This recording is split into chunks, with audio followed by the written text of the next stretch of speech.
Hello everyone, welcome to CGM, Comics Games Media. Today I'm going to be talking about CW's 4-part TV show crossover event, Invasion, involving Supergirl, The Flash, Arrow, and Legends of Tomorrow.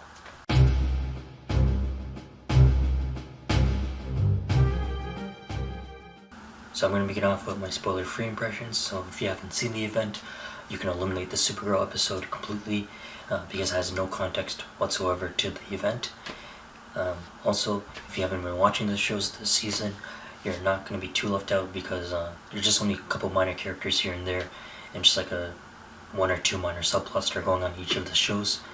So again, if you're just watching for the event, you're not going to miss out too much, so don't worry about that. And lastly, my overall impressions is that the episode crossover was really fun to watch, seeing all the characters interact with each other from different shows. However, the story wasn't very engaging, so you can easily just come in, watch it like a popcorn flick, and then head out. So now I'm going to head into my spoiler territory, so I'll give you 3 seconds. 1, 2, 3. Alright, so as I mentioned, so the Supergirl episode had no context, except for like 2 minor parts. So there are breaches showing up in the episode, which again don't really provide any context, and then at the end of the episode you see the Barry and Cisco come into the episode, but again that's played in the Flash episode, so there's really no point in watching it, so I thought that was useless.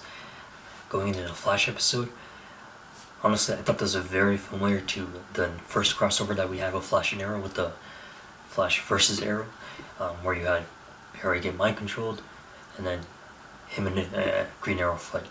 So yeah, I thought this was very similar, because you know when superheroes meet they have to fight each other, right? So we have that trope going on, which is boring, but seeing all the characters interact when you see Supergirl get introduced, and you get to see like Diggle's reaction, which is great, and see everything else.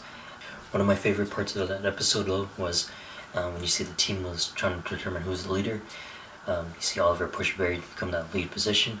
However, he's struggling to give directions and orders, and you can see that everyone else in the group can see that he lacks the confidence to be in charge.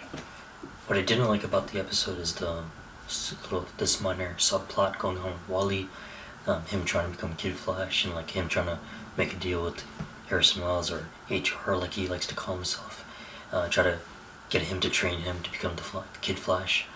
And also another thing I really hated was in the beginning of the episode, Thea's like, "Oh, aliens are here! I'm suiting up and joining back in." It's like, it's so ridiculous how she just thinks she can just jump in back into the fray because we have aliens coming up. It's like, I get it, it's cool to have our old hero retire, but no one was clamoring for the Speedy to get back into the action, at least in my opinion. Moving on to Arrow now. This was a very special episode for them. This was their 100th episode, so congratulations to them. Even though the last 2 seasons were disappointing. So this episode actually felt more of like an individual standalone episode than a part of the event crossover, in my opinion. Majority of the Arrow cast was put into like this dream like simulator, so which is cool because this is like you get to see them exploring like an alternate timeline, which is done in like other comic books tropes. So you get to see the main character live out like a dream of what they wished for, or like where they get everything they wanted without having all that pain and suffering that they endured, which is very reminiscent of like the Flashpoint episode that we saw earlier this season with the Flash. So it is a little repetitive there, but it's cool to see like the Arrow cast that's grounded being put into the situation, and you get to see like the old cast members come back. You get to see Laurel, you get to see Maura Queen, you get to see Robert Queen, Malcolm Merlin. We haven't seen him in a while, so that's great. I also enjoyed the end where all 5 of the major cast members were fighting off 5 of their like main enemies. So you had Thea fighting Malcolm, Oliver fighting Slade, Sarah fighting Damien, Diggle fighting what you assume to be probably his brother in that hive costume, and then we had Ray assuming to fight that Deathstroke minion who probably killed his fiancée. I'm going to talk about my negatives for this episode. So I really wish they brought in some more characters, like for example Roy, Tommy, Slade Wilson, Rachel Gould. I felt like it would have been really nice to see those characters. You get those ghosts telling like all the good moments from like season 1 and 2, which are great. But again, I really wish you could see them in this alternate timeline. Also, what's going on in the present day with Team Arrow, and you see them interact with Flash and Supergirl. It's funny seeing Curtis react and everything to alien tech. However, everything else was very boring, and the whole like Cyberwoman, any monster of the week type thing, that was so pointless and stupid. It was so out of place. So last thing we have Legends of Tomorrow. Legends does a great job at closing up the event as a whole, and it's the most story focused out of all the other ones, so that's great.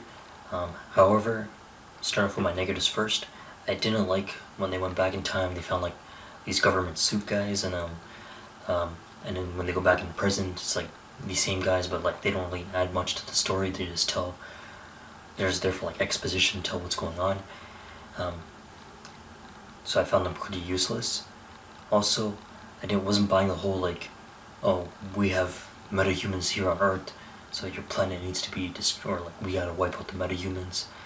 It's like, they don't really have a spaceship except for the Wave Rider, but that's in the future, so that doesn't really count. So I don't see how they're gonna pose a threat to the Dominators anytime soon, at least, in my opinion.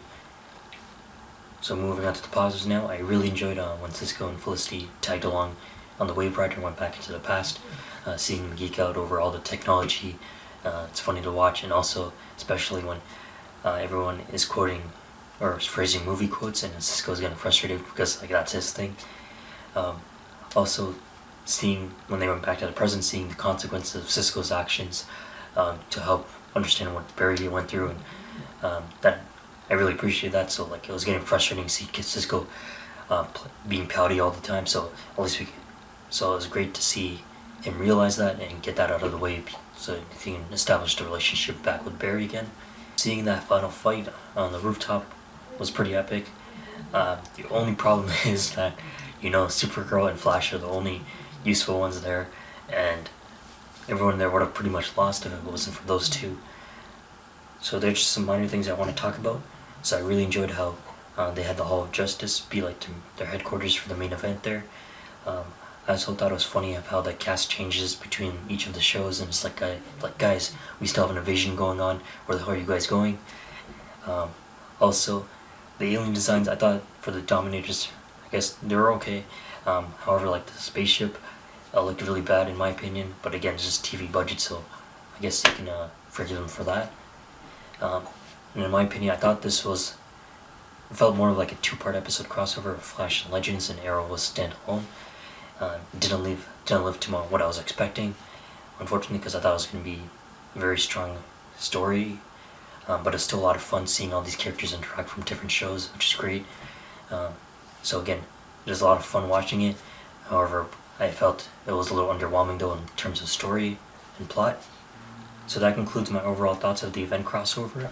Did you guys enjoy it, or were you disappointed, or somewhere in between? Or if you have any predictions for what will happen next year, let me know in the comments below. My next video will be about Dishonored 2, so look forward to that.